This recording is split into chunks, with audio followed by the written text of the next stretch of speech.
Hello friends, my self सी के यादव। मैं आप सबके लिए लाया हूँ क्लास 10 की पोइट्री के सेकंड चैप्टर जिसका नाम है फायर एंड आइस। इस चैप्टर में कवि ने संसार को ख़त्म होने की दो ओपिनियन के बारे में बताया है, जिसका नाम है फायर और सेकंड नेम है आइस। कवि के अनुसार यह संसार बस दो ही चीज़ों के तहत समाप्त हो सकता है, या तो बर्फ़ से या तो फिर आग से। तो चलिए देखते हैं कि कवि जो है वह बताता है कि जो चार लाइनें हैं पोइट्री की हमारी, कि यह संसार ज़्यादातर करके आग से समाप्त होने का कार्य करेगी, क्योंकि जो आपकी घृणा है, हेट है, वह धीरे धीरे आपके अंदर पनपती जाती है और किस तरीके से संसार समाप्त होता चला जाता है।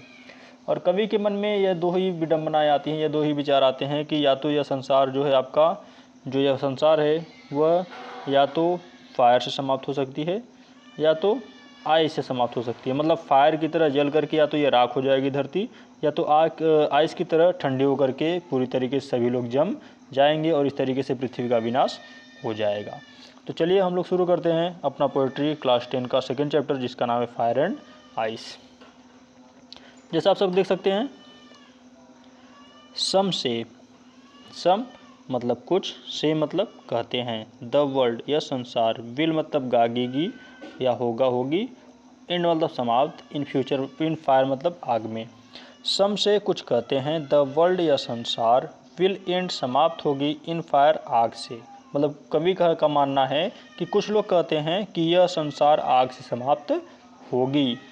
कवि का मानना है या कवि कहता है कि सम से कुछ लोग कहते हैं, द वर्ल्ड या संसार, विल एंड समाप्त होगी, इन फायर आग में। सम से इन आइस, एंड उसी में अपना उसने दूसरा पक्ष भी रखा। सम से कुछ लोग कहते हैं, इन आइस, कि नहीं बर्फ़ से समाप्त होगी, अर्थात बर्फ़ में समाप्त हो जाएगी। अर्थात क्या कहा गया कि सम से कुछ लोग कहते हैं द वर्ल्ड या संसार विल एंड समाप्त हो जाएगी, इन फायर आग के कारण, मतलब आग से या जल करके पृथ्वी नष्ट हो जाएगी। और इसी में कवि ने अपना दूसरा विचार रखा कि सम से, और कुछ वहीं का मानना है कि इन आइस, की वह बर्फ़ से समाप्त हो जाएगी। फ्रॉम वाट, फ्रॉम वाट का मतलब है जहाँ तक कि कवि जानता है, जहाँ तक कि कवि जानता है। टेस्टेड, टेस्टेड मतलब होता है अनुभव किया है। टेस्टेड मतलब क्या होता है, अनुभव किया है। ऑफ डिजायर, डिजायर मतलब होता है इच्छा। क्या कहा गया कि कवि ने जहाँ तक अनुभव किया है कि जो इच्छा है, आई होल्ड विथ दोज, आई मतलब मैं, होल्ड विथ मतलब होता है सहमत है, कवि सहमत है, विथ दोज उसके साथ, हु जो, फेवर मतलब होता है पक्ष में है, फायर मतलब होता है आग की। मतलब कवि उन सब के साथ सहमत है जो यह मानते हैं कि यह संसार आग से समाप्त होगा। नीचे की लाइन नहीं समझ में आएगी, फिर से देखते हैं। सम से, जरा फिर से देखिए, सम से कुछ कहते हैं, द वर्ल्ड या संसार, विल होगी, एंड समाप्त, इन फायर आग से। मतलब कुछ लोग कहते हैं कि यह संसार आग में समाप्त होगी। सम से, और कुछ कहते हैं इन आइस, बर्फ में समाप्त होगी। फ्रॉम वाट, जहाँ तक कि, आई मतलब यहाँ कवि के लिए आया है, आई हैव, जहाँ तक कि कवि, जहाँ तक कि कवि। टेस्टेड मतलब होता है अनुभव किया है। ऑफ डिजायर, ऑफ मतलब काकी के, डिजायर मतलब इच्छा का। जहाँ तक कि कवि ने इच्छा का अनुभव किया है या इच्छा को अच्छे से जाना है। क्या कहा गया कि फ्रॉम व्हाट, जहाँ तक कि, आई हैव मैंने, टेस्टेड मतलब होता है अनुभव किया है, ऑफ डिजायर मतलब इच्छा को लेकर। मतलब कवि कहता है कि जहाँ तक कि मैंने इच्छा के बारे में जाना है या इच्छा के बारे में मैंने सुना है। I hold, I hold, I hold मतलब होता है मैं, होल्ड मत, होल्ड विथ मतलब होता है सहमत हूँ, मैं उन लोगों से सहमत हूँ, दोज मतलब उन लोगों से। तो क्या कहा गया, आई होल्ड विथ, मैं सहमत हूँ, दोज उन लोगों से, हु जो, फेवर मतलब पक्ष में है, फायर मतलब आग के, मतलब मैं उन लोगों से सहमत हूँ जो आग के फेवर मतलब पक्ष में हैं। तो क्या कहा गया, लास्ट की दो लाइन फिर से देखिए। फ्रॉम वाट, जहाँ तक कि, आई हैव टेस्टेड, मैंने देखा है या मैं जानता हूँ, ऑफ डिजायर जो कि इच्छा है। मतलब जहाँ तक कि मैंने टेस्टेड मतलब होता है अनुभव किया है, कि जो इच्छा है। आई होल्ड विथ दोज, मैं उनसे सहमत हूँ या मैं उनके साथ हूँ। हु जो फेवर फायर, आग के पक्ष में है। कहने का तात्पर्य है, कवि कहता है कि मैं उन व्यक्तियों के साथ हूँ या मैं उन व्यक्तियों के बातों से सहमत हूँ कि जो कहते हैं कि यह संसार आग से समाप्त हो जाएगी। मतलब कवि का मानना है कि यह संसार किससे समाप्त होगी, आग से समाप्त होगी, जो इच्छा के समान जलने के कार्य करता है। आगे हम लोग देखते हैं सेकेंड चैप्टर, सेकेंड अपना पैराग्राफ। आशा करते हैं कि पहला पैराग्राफ आपको अच्छे समझ में आएगा होगा, नहीं आया होगा तो एक बार फिर से देख लेते हैं। सम से कुछ कहते हैं द वर्ल्ड या संसार विल एंड समाप्त होगी इन फायर, आग में। कुछ लोग कहते हैं कि यह संसार आग में समाप्त होगी। सम से कुछ कहते हैं इन आइस कि वह बर्फ में समाप्त होगी। मतलब कुछ लोग का मानना है कि यह संसार आग में समाप्त होगी और कुछ लोग का मानना है कि यह संसार बर्फ में समाप्त होगी। फ्रॉम वॉट आई, जहाँ तक कि आई हैव, मैंने, टेस्टेड मतलब होता है अनुभव किया है, ऑफ डिजायर मतलब इच्छा की, जहाँ तक मैंने इच्छा को देखा है, इच्छा को महसूस किया है। आई होल्ड विथ दोज, मैं उन लोगों के पक्ष में हूँ। हु फेवर फायर, जो आग के साथ हैं। मतलब मैं उन लोगों से सहमत हूँ जो आग के पक्ष में हैं कि यह संसार आग से समाप्त होगा। तो चलिए अब हम लोग अगला देखते हैं, अगली लाइन। बट लेकिन, बट लेकिन, इफ़ यदि, इट हैड मतलब यह, हैड मतलब होता है हो जाए, to perish twice, perish twice, perish का मतलब होता है मरना, ठीक है। ट्वाइस मतलब होता है दो बार। यदि यह चीज़ें दो बार संभव हो जाए, कहने का तात्पर्य है कि कवि कहता है कि यह जो दो चीज़ें हैं, मतलब आग और जो आपका बर्फ़ है, मतलब but if it had to perish twice, लेकिन जहाँ तक अग्नि और यह संसार के अंत की बात है, या कह सकते हैं कि जहाँ तक मरने, मतलब दो बार मरने की जो बात है कि यह संसार आग से समाप्त होगी कि बर्फ से समाप्त होगी, जहाँ तक कि इन दोनों चीज़ों की बात है। आई थिंक, मैं महसूस करता हूँ, आई नो या मैं जानता हूँ, इनफ मतलब पर्याप्त होगा, ऑफ इट मतलब घृणा।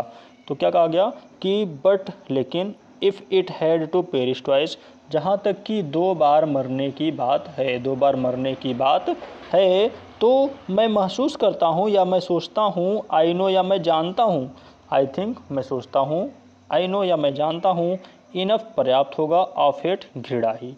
मतलब दो बार मरने से आवश्यकता है कि दो बार मरने से अच्छा है कि यह संसार, या मैं यह जानता हूँ कि यह संसार सिर्फ घृणा से ही समाप्त हो जाएगी, बिना किसी दूसरे वरदान के नहीं।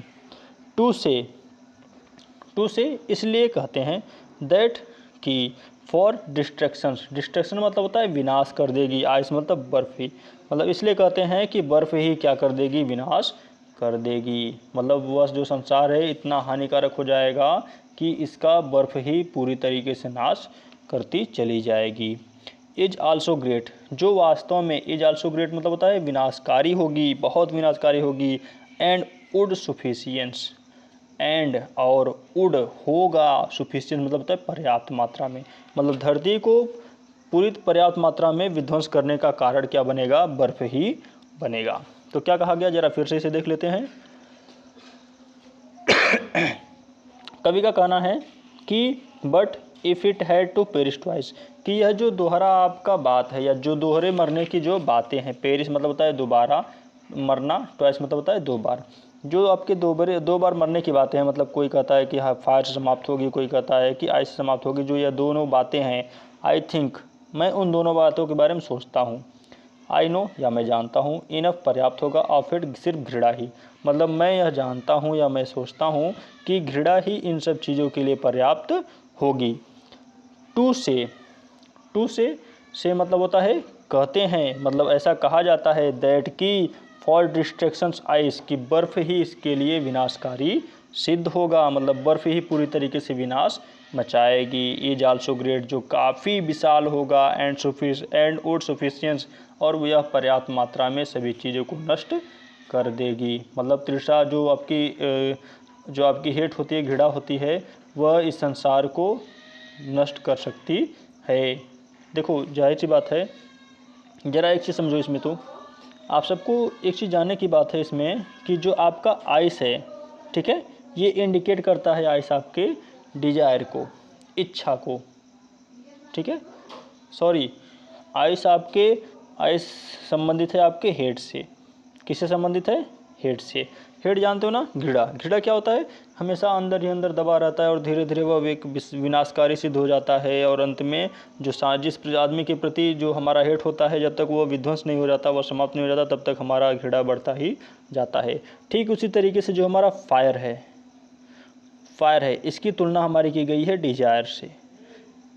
देखो, आप लोग जानते हो ना कि फायर कब तक बढ़ता रहता है या फायर कब तक होता रहता है? जब तक कि हमारी कोई चीज़ें पर्याप्त मात्रा में मिल ना जाए। जैसे कि आपने अभी अभी इच्छा किया कि मुझे ये चीज़ चाहिए, और जब वो चीज़ मिल जाती है तो क्या उसके बाद आप कभी डिजायर नहीं करते, कभी इच्छा नहीं करते कि मुझे उसके अलावा और कुछ भी चाहिए? नहीं, ऐसा कभी नहीं होता। क्यों नहीं होता? क्योंकि हमारी वह चीज़ें पाने के बाद जो डिजायर होती है, जो हमारी डिजायर है, वह धीरे धीरे फिर से बढ़ती चली जाती है, और वही हमें कहाँ लेकर जाती है? अंत में गर्त पर लेकर जाती है, विनाश की तरफ ले जाती है। तो कवि वही कहना चाहता है कि जिस तरीके से कभी फायर नहीं बुझ सकती और आइस कभी जमाना नहीं छोड़ सकता, उसी तरीके से इस संसार का अंत या तो फायर करेगा या तो आइस करेगा। क्योंकि फायर जो होता है वह इच्छा की तरह होता है, जो हमेशा डिजायर को इंक्रीज करता है, बढ़ाता ही जाता है। और आइस जो है, आइस बर्फ़, यह आपका बर्फ़ तुलना किया गया है हेड से, घृणा से, जो आदमी के अंदर ही अंदर उसे जमाता चला जाता है और ज़्यादा उसे क्रूर बनाता चला जाता है। तो आशा करते हैं कि यह चैप्टर्स आपको अच्छा लगा होगा और अच्छे समझ में आया होगा।